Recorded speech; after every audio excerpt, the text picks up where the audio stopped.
Hi everybody. I just want everyone out there to know I filmed this video, edited it on Tuesday, which was April 30th, and I decided to sleep on it. A woman who thought on April 30th she knew she had May 1st in the bag. And I woke up May 1st and everything had changed. So I now have to refilm this. And my life has been pretty busy, so I'm doing this as a get ready with me. Just a little bit of a change of style. Hold on. You are using this because you like get ready with me's. Today's topic is going to be Formula One and the whole Christian Horner situation that's led to Adrian Newey departing the team. If you don't know anything about Formula One, it's like the highest level of single-seater racing internationally. If you're from the United States, we have NASCAR and IndyCar. So they're similar, but the main difference is obviously the cars themselves, who competes in it, and where they drive. So Formula One, there are 24 races this year, and they're in 19 different countries. The only country with more than one race, or two countries have more than one race, and that's the United States and Italy. The United States has 3, Italy has 2. So, now that you've got a general idea, I'm going to get started. Ugh. Also, I do know I need eyebrow wax, so please don't leave a comment about that. I know. So today's topic is going to be the whole Christian Horner situation. I don't want to talk and call it a scandal because it's not a scandal, and it's not just about him, but Christian Horner is like the nucleus of this issue. So there are going to be 5 people that I talk about that you're going to need to know. One of them will come in later in the story, but these first 4 matter at the beginning of the story. So we're going to start with the team itself. So Christian Horner is the team principal, which if you don't follow Formula One, team principal is kind of the equivalent of like a general manager or a head coach. So think like Bill Belichick, if you watch the NFL, not necessarily in personal standing, but that sort of person. And Christian has been there for a really long time.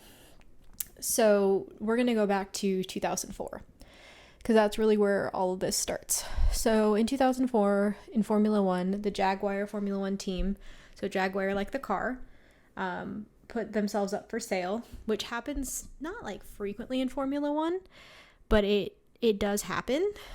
And a group of people under the Red Bull umbrella, and yeah, Red Bull like the drink, decided to purchase the Jaguar Formula One team and rebrand it as Red Bull. Red Bull also has a sister team, which has like 7,000 different names, but that happened in 2006. So the following, like 2 years later. But for our story, we're starting there because we're not really talking about the sister team in this, even though they're on the grid.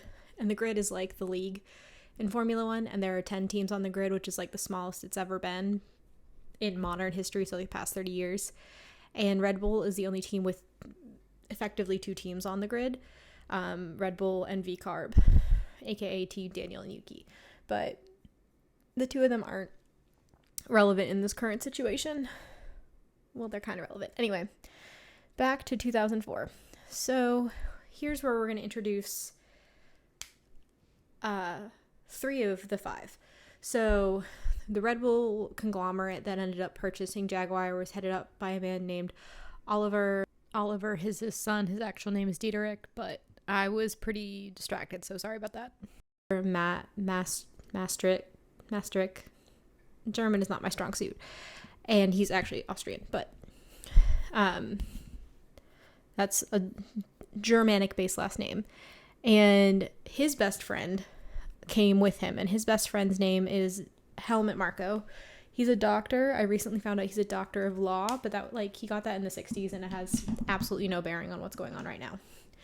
And he brought Helmut on in 2004, in the end of 2004, when they bought the team, to do his thing. Helmut did drive in motorsport, but pretty much Helmut's job, even though technically nobody knows what his job is, it's kind of a point of contention in Formula One, is driver development. So keep that in there. Helmut's also, he loves to talk. And one thing, if you don't watch Formula One, that you want to know is that Formula One is very gossipy. Like, it's a sport full of, I would say, 90% men, most of them white, and truly heinous amounts of gossip, which we'll get to later. But Helmut, if something's going on, Helmut's going to talk about it. And Helmut, Oliver, and a bunch of other people end up deciding to bring in Christian, who is, I guess I said, the nucleus of the story. Kristen Horner. Christian Horner was another driver. He never won a Grand Prix, and he came in as the team principal. He had no like real experience doing that, but whatever. That's like the story of so many team principals. And now, in 2024, he is the longest standing team principal on the grid. So when people think Red Bull, they think of two other people. So Sebastian Vettel, who won Red Bull 3 titles, and Max Verstappen, the current world champion, who we'll get to later. But Christian is probably the third person they'll bring up, also, and or Helmut. Oliver at one point was in this conversation, but he passed away, which we'll get to, which is a huge part of the story. So they bring in Christian, they bring in Helmut, and then in 2006, they pull kind of like a coup, and they bring in the fourth player in this, who is the person we're going to be talking about, whose actions have kind of driven everybody into a frenzy in Formula One. So, like I said, with Christian, Oliver, and Helmut, they all came into Formula One as they are now with Red Bull. The person who they brought in to design the car's name is Adrian Newey. And Adrian Newey is kind of a legend in Formula One.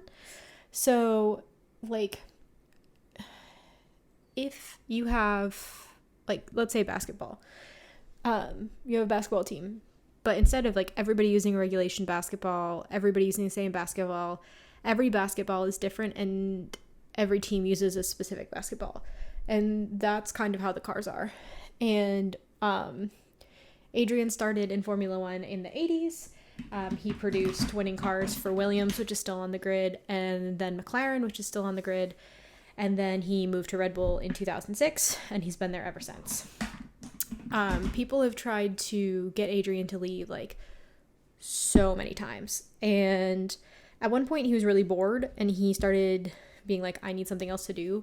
So he developed a hypercar, which is the Aston Martin Valkyrie, and Aston Martin's now currently a team on the Formula One grid in the league, but they were not at that point. They were not even bought out by their current owner at that point. So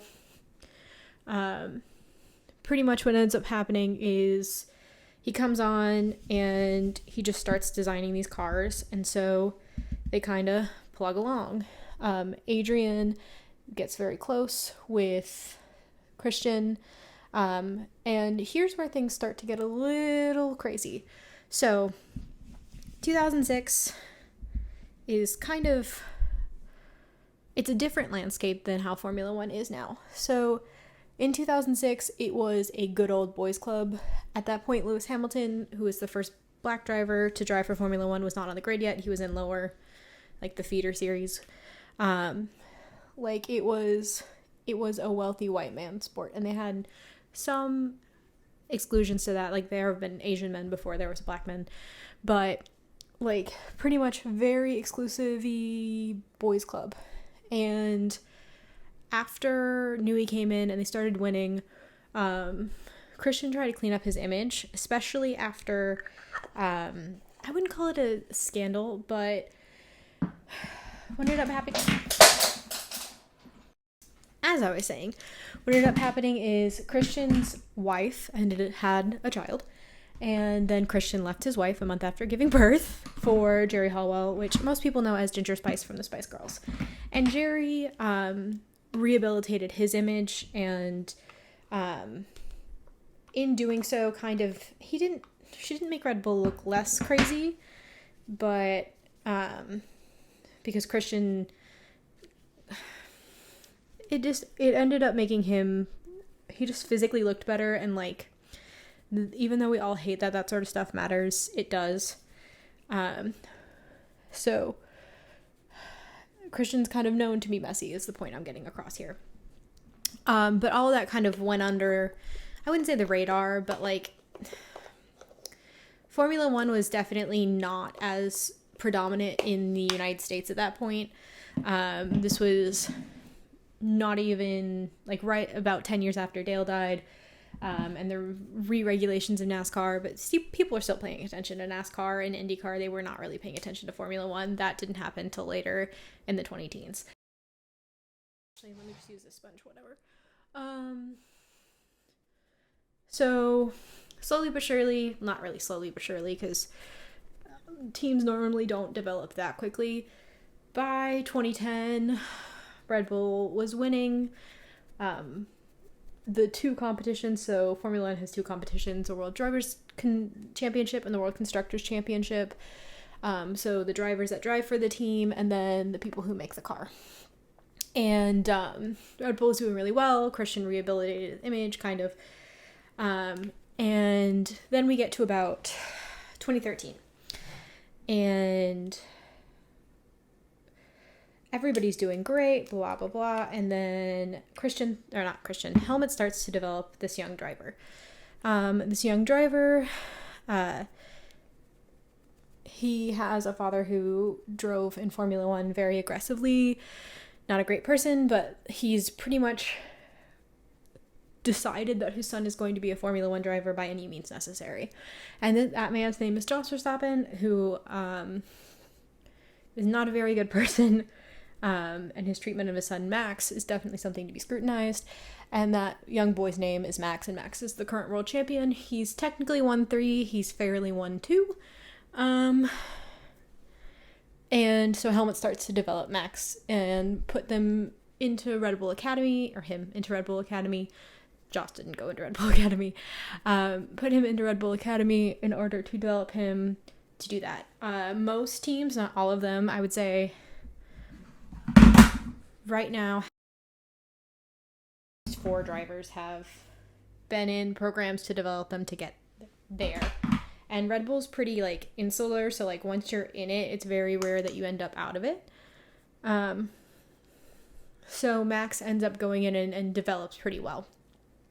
And the person who's always been in his corner at this point is Helmut. Because while Helmut is an old racist Austrian man, if he believes in you, he's going to back you. And he's going to back you pretty fervently. And so Joss and Helmut really work together to develop Max to be able to get on from the lower series to the upper series. And this does really matter because Max, like, so a good comparison is like Major League Baseball, but it's a little different. So when you're like going to MLB, you have like the minor league baseball and like college baseball. So college, you don't get paid, you just go to college. But like minor league baseball, you feed into Major League Baseball.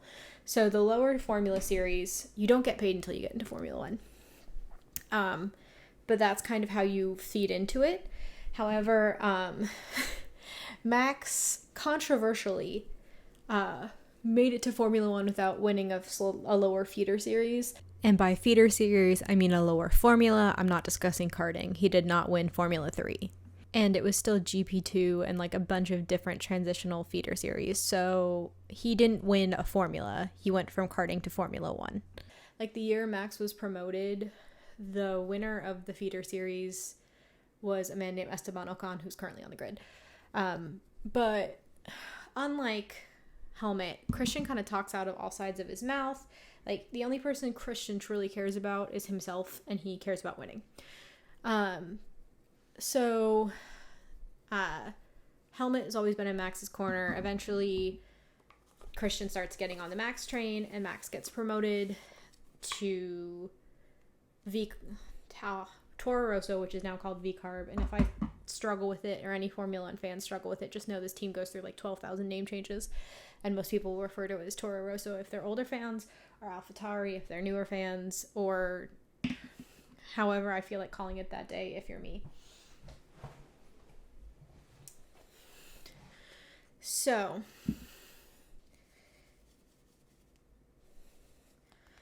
Max gets promoted, and then the following year, Max gets fully promoted from the junior team to the senior team, which is relatively controversial at the time. He was very young. He kind of had a reputation for being called Mad Max, but because he pretty much got forced into becoming a Formula One driver, even though he's very good, I'm not saying he's not. I wouldn't say I don't really want to get into that. That's a personal opinion. We're following the story. So Max gets promoted to Red Bull, and there starts to become like a little bit of a power struggle over at Red Bull because the older driver in that capacity, his name was Daniel Ricciardo, and Helmut started to cause some drama because he wanted to push for Max. Mind you, Adrian Newey is in the background. At this point, he's developing the Valkyrie. I don't think he cares. He's really like, I'm here to design and go home. And he out of everybody is the senior most employee, so understandable. And so then we get to 2017, and I don't really watch Drive to Survive. I only watched the episode where Fernando and Oscar left Alpine, because Fernando's my guy. He's not mentioned in this. He's only very tangentially mentioned at the end of this conversation, but I love him. I'm so glad he re-signed to Aston. He's just so crazy. He's so crazy. Anyway, so Liberty Media buys out a controlling stake, and they decide to develop this show called Drive to Survive in order to break into the American market. Drive to Survive is a reality show that follows technically it should follow all 20 drivers, but it really only follows whoever they want, whoever they feel can feed the narrative, as all reality shows do. And that's when it gets kind of pushed into the North American market a little bit more. All of this image work that Christian has done kind of comes back to him because people are starting to care about his image. People know who Ginger Spice is. It just ends up looking pretty good for Red Bull, even if their work practices are not great. Then we're gonna fast forward to 2022. So Max wins I can't. Abu Dhabi 2021 is a race that will live in infamy if you don't follow Formula One, but you're talking to somebody who likes Formula One. Don't mention Abu Dhabi 21 unless you want to have your ear chewed off. Max wins 2021. Red Bull does not win the Constructors' Championship. Mercedes does. 2022 comes around, and again, we have now all 5 players: Christian, Adrian, Helmut, Oliver, Max. And 2022 comes around, Oliver dies. Again, I mean Dieterich. Oliver is his son and still alive. And this creates a power struggle because, like I said, Christian Horner is synonymous with Red Bull. Like, Sebastian Vettel, who won the first 3 championships, has retired at this point. Max is not a very well-loved figure in Formula One, but Christian is kind of, I wouldn't say made a name for himself. He's very divisive, but he's, I would say, before all of this, a little, like, people thought he was an asshole, but people didn't, like, think he was this much of an asshole. So 2022 happens, and Oliver passes away. His son inherits his stuff, and then 2022 season ends, Max wins fair and square, and we move into 2023. So last fall, I would say October 2023 is when this stuff started to kind of come out. So there started to be, like I said forever ago, Formula One is a very gossipy sport. And that also means that Formula One media, you have to really be able to examine all of the information that Formula One media sells you. Because, like, we would love to think journalists try to be biased. That's untrue. Obviously, we're all human beings. Everybody has inherent bias. You do have to work against it. Whether or not podcasters like it, reporters like it, everybody has their favorites. And so you have to evaluate everything that comes out. And like I said, Red Bull's a very divisive team. So rumors start to come out that there is a power struggle at Red Bull after Oliver's death, which nobody's really surprised because 2023, Helmut talks a lot. And I haven't really talked about some of the stuff that Helmut has said because he's just so messy. Like, but I prefer the messiness that Helmut has because then I can make a true judgment on him without having to be like back and forth, like, is my perception real or not? Because Helmut is a very old man and he is very openly biased, and I assume he's racist. A good example is Red Bull has 2 drivers, which I don't know if I explained. There are 10 teams on the grid, so 10 teams in the league. Each team has 2 drivers. So there are 20 athletes in total. So with Red Bull, there are technically 4 drivers we could talk about. Last year and this year, last year, 2 of those drivers, Checo or Sergio Perez at Red Bull and Yuki Tsunoda at V-Carb, AlphaTauri, Toro Rosso, whatever, are not white men. I mean, I don't want to get into the technicalities about whether if you're from Mexico, you're Latino or you're Hispanic but let me say this, he's not European. Neither of them are European. Neither of them are traditionally white European men. And Checo does look like Checo does look like he's Mexican. Let's not, like, he's from Mexico. He's very obviously from Mexico. And Yuki is Japanese. And so, like, last year, like, Yuki really does deserve to be promoted from the junior team to the senior team. And he gets a lot of flack because he gets very heated during the races, and people kind of critique him for his radios. However, Max's are way worse, and Max's do not get critiqued because he is a white man, and Yuki's get overly critiqued because he is Japanese. And Helmut's definitely somebody who is a Yuki anti, in my opinion. Like, he really does not like Yuki, and for like no good reason, in my opinion. And so he made some. Actually, it wasn't even him. It was the team. They made a Rising Sun, the Japanese Grand Prix, and if you don't know, that's like, it's not good. It evokes the war crimes that Japan committed during World War II, which is why they do not use it anymore, and AlphaTauri kept it up for a couple days and then silently pulled it down. And poor Yuki, like, I'm pretty sure he wanted to run his mouth so bad, but he only does it on the radio as opposed to the other drivers who do not. And then with Checo, he's just like, last year for Checo was just really hard. He struggled really hard with the car. Later on turned out that they were making him run Max's setup and not his own, which is kind of crazy.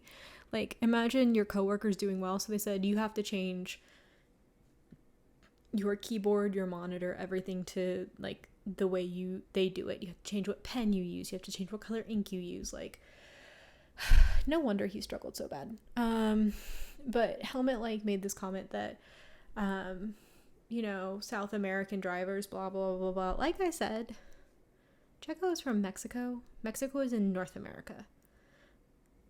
And one of the biggest drivers ever to drive in Formula One is named him Ayrton Senna, and I think yesterday was the 30th anniversary of his passing, which R.I.P. But he was from Brazil, which is in South America, so Helmut just sounds, he doesn't know what's going on. Christian just seemed like the lesser of two evils, but of course, because Helmut developed Max, Max has a loyalty to him, and it started coming out that there is a clause in Max's contract that if Helmut is fired or leaves, that Max is free to walk. And it's kind of like a weird thing, but there have been weirder things stipulated in contracts, and that is the man who developed him, so it does kind of make sense. And so nothing really came of that. It's just kind of like a rumor. Red Bull won last year, and whoop-de-doo, we move on. So now we're moving on to February 2024. Again, December and January are like the off season for Formula One.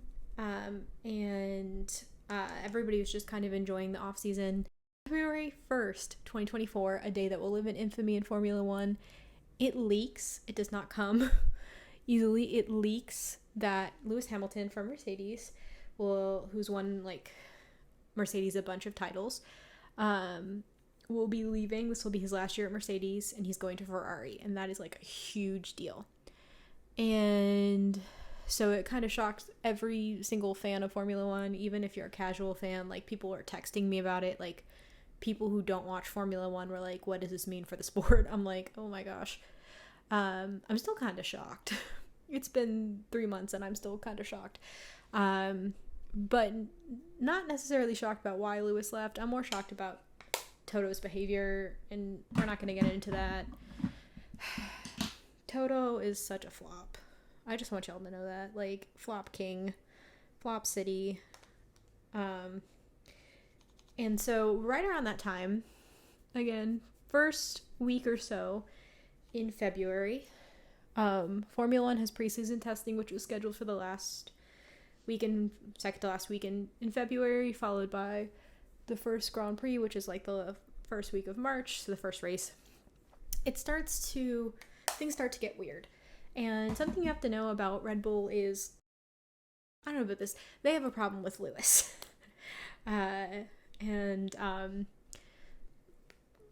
So when all these rumors started, it was kind of like, are they just trying to take this attention away from Lewis? Like, we're going back to there's signs of discontent in Red Bull, which Christian and Helmut, honestly, it just seemed like they really enjoyed arguing with each other via the press.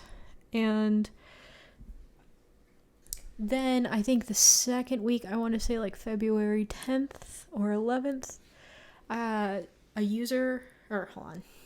there's a Dutch newspaper, and remember, Max Verstappen was born in Belgium, but he races under the Dutch flag. So this Dutch newspaper leaks this, or it doesn't leak, takes from an anonymous source the story that there has been a claim filed against Christian Horner for harassment. And in the report, originally, it says sexual harassment. Again, a Red Bull employee, she filed for that. And so there's a Twitter user named Nini who's a very big Max fan. And I hope I'm saying her name right. She translates it out into English, and it becomes like the topic.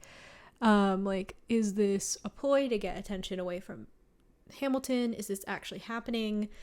Some conflicting reports come out in other sources that it's actually just complaint about Christian's aggressive management style, and Red Bull Racing is the number one toxic work environment in Formula One team-wise. So nobody's really like surprised by that. And at this point in time, I was kind of hoping it was just her doing that, because anybody who's been harassed or assaulted at work, whether that's physically, emotionally, verbally, sexually, like, that's never okay. And Formula One has tried to develop into more of like anybody's sport, because it's a gender neutral sport. And last year was the inaugural year of a thing, like a series called F1 Academy, which is to promote girls and women into the feeder series to get them into Formula One. And so we were kind of like, you know, especially as a female Formula One fan, you're like, oh, they're moving forward. They're not. So what ends up happening is the rumors start amping up, especially because Red Bull opens an investigation with an outside person, which turns out to be an investigator they've worked with before, into the whole situation.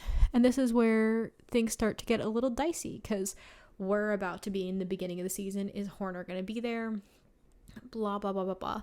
And this is, again, like I said, Formula One media is really bad about not being biased, and I do put the onus on Sky Sports and F1 TV, especially like Will Buxton's the face of F1 TV, and I know that he has some sway, and the fact that nobody currently in F1 media is not letting Christian be on the broadcast is disgusting. That's on you. Christian should not be shown like it's just, and it's just proof that like it is really a good old boys club, and it probably needs to be worked on, because there is a Formula One reporter who was talking like on Formula One TV who straight up said, I've been, you know, harassed and assaulted, and I don't think it's okay. And then the broadcast keeps showing him.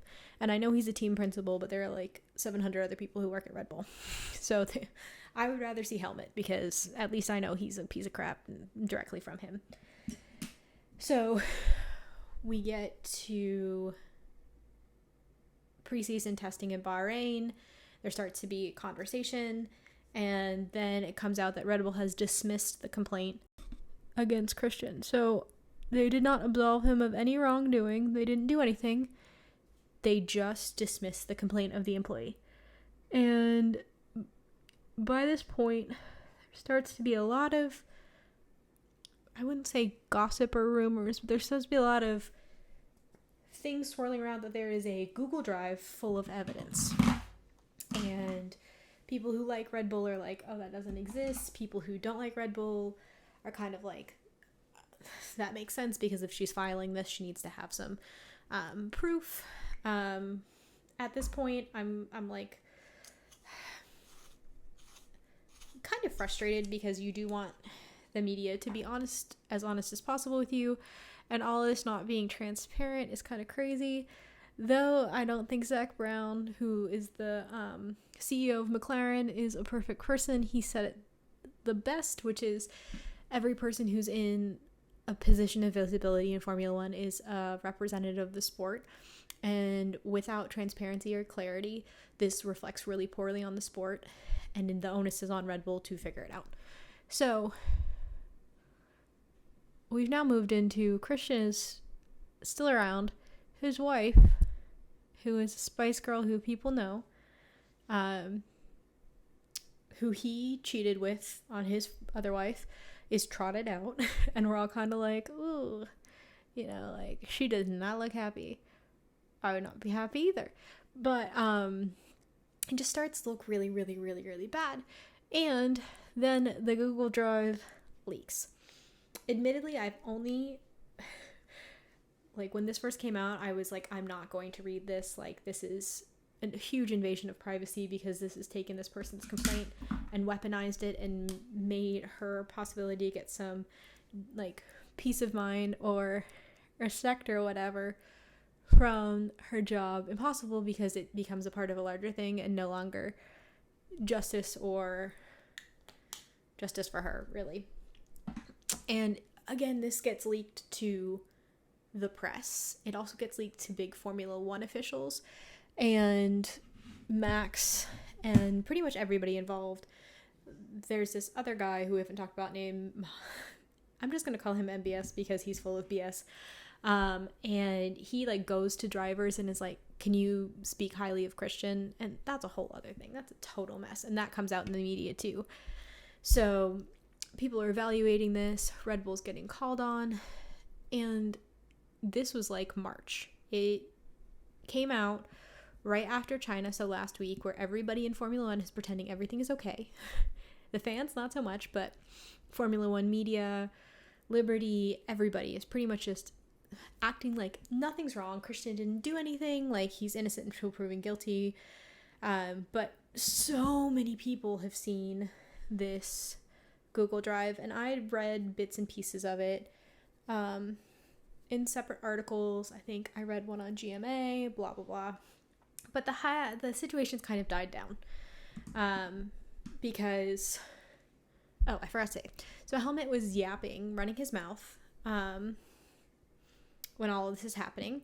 And then it kind of came out that Christian was trying to do a hostile takeover of Red Bull with the Thai investors, who are another group, during 2023. That failed. And Christian wants Helmut out. And so Max's camp pretty much comes out and says, if Helmut's gone, Max is gone. Max does not directly confirm or deny this, but he said, you know, my loyalty is to Helmut. And so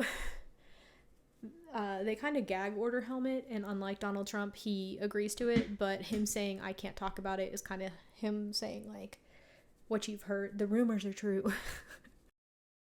Pretty much everybody pretends like things are back to normal. Max doesn't want to leave Red Bull. Max has never left Red Bull. Like I said, he got developed by Red Bull and he's never had to take a step outside of that. He did consider going to Mercedes, but Toto couldn't secure him a drive, and that is keeping Toto Wolff up at night. And so last week, right after China, so like we've been through Bahrain, Jeddah, Australia, Japan, China. So we're on the sixth race of the year in Miami, which is this weekend. So last week after China, rumor starts to spread that we're going back to the original 5. Adrian Newey is dissatisfied with the way the Christian Horner situation has been handled, and he'll be leaving Red Bull. So while Christian matters, while Max matters, neither of those people are designing the car. Adrian is designing the car. And so it starts to like freak out. And then so like it's a huge deal. Like it's fumbling the bag. It's truly making a mistake. Like genuinely, like the thought that, you know, Max can leave. Max has always been in the Red Bull sphere. So nobody really knows, like Max is a good driver, but nobody knows, like he's never driven a Mercedes engine. And when we saw his teammate Daniel Ricciardo leave, he stumbled pretty badly. And I would say Max is a better driver than Daniel, but every environment's different. And Max has only known this environment in which he's been promoted and celebrated. Adrian hasn't. Like I said, he's the only one who doesn't have like a life outside, who doesn't have to be tied to Red Bull to do anything. And so because Red Bull is full, or not Red Bull, Formula One's full of gossips, people start to ask around. And when Hamilton, and also I can't even, if you don't watch Formula One, if you like Taylor Swift, this is Jover. This is like Jover last year times 1,000,000. Like, it's crazy. Last October, last fall, maybe November, somebody did an interview with Newey and they said, what are your biggest regrets in Formula One? And he said his 2 biggest regrets are not working with Hamilton and not working with Alonso. So Alonso re-signed right before China with Aston Martin. And that's, again, somebody Adrian Newey has worked with on their hypercar. But the ownership of Aston has changed hands into Lawrence Stroll.